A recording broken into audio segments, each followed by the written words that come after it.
Hi.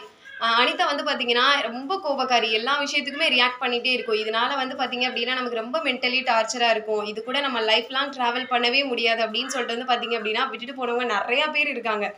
First example வந்து பார்த்தீங்க அப்டின்னா, இந்த பொண்ணோட லைஃப் லாங் வந்து நம்ம ட்ராவல் பண்ணோம் அப்டின்னா, நம்மளால வந்து அ அச்சீவ் பண்ண முடியாது அப்டின்னு சொல்லிட்டு விட்டுட்டு போனவங்களும் இருக்காங்க. ஸோ செகண்ட் ஒன் பார்த்தீங்க அப்டின்னா, இவங்க கூட வொர்க் பண்ணிட்டு இருந்தோம் அப்டின்னா, நமக்கு மென்டலி டார்ச்சர் ஆகும் அப்டின்னு சொல்லிட்டு விட்டுட்டு போனவங்களும் இருக்காங்க.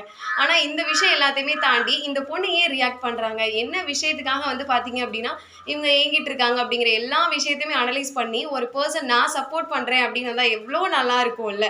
ஸோ அந்த மாரி தான் என்னோட லைஃப்ல வந்து பார்த்தீங்க அப்டின்னா, நெறைய பேர் வந்திருக்காங்க. ஸோ அது என்னோட ஃப்ரெண்ட்ஸா இருக்கலாம், என்னோட ப்ரொஃபஸரா இருக்கலாம், என்னோட ஸ்கூல் டீச்சரா இருக்கலாம், நான் வொர்க் பண்ற சைடா இருக்கலாம். ஸோ இந்த 4 செக்டாருமே வந்து பார்த்தீங்க அப்டின்னா, நான் யாரு அப்டின்னு கண்டிப்பா நான் உங்களுக்கு சொல்லணும்ல.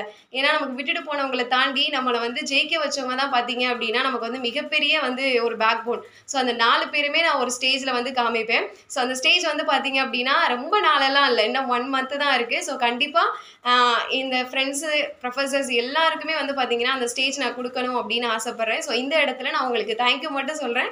நெக்ஸ்ட் மந்த் என்னால எவ்ளோ பெஸ்ட்ட குடுத்து, அவங்க 4 பேர் யாரு அப்டின்னு அந்த ஸ்டேஜ்ல வந்து காமிக்க போறேன். அதுவும் நம்ம சேனல்ல தான் நான் ரிவீல் பண்ணுவேன். Thank you so much.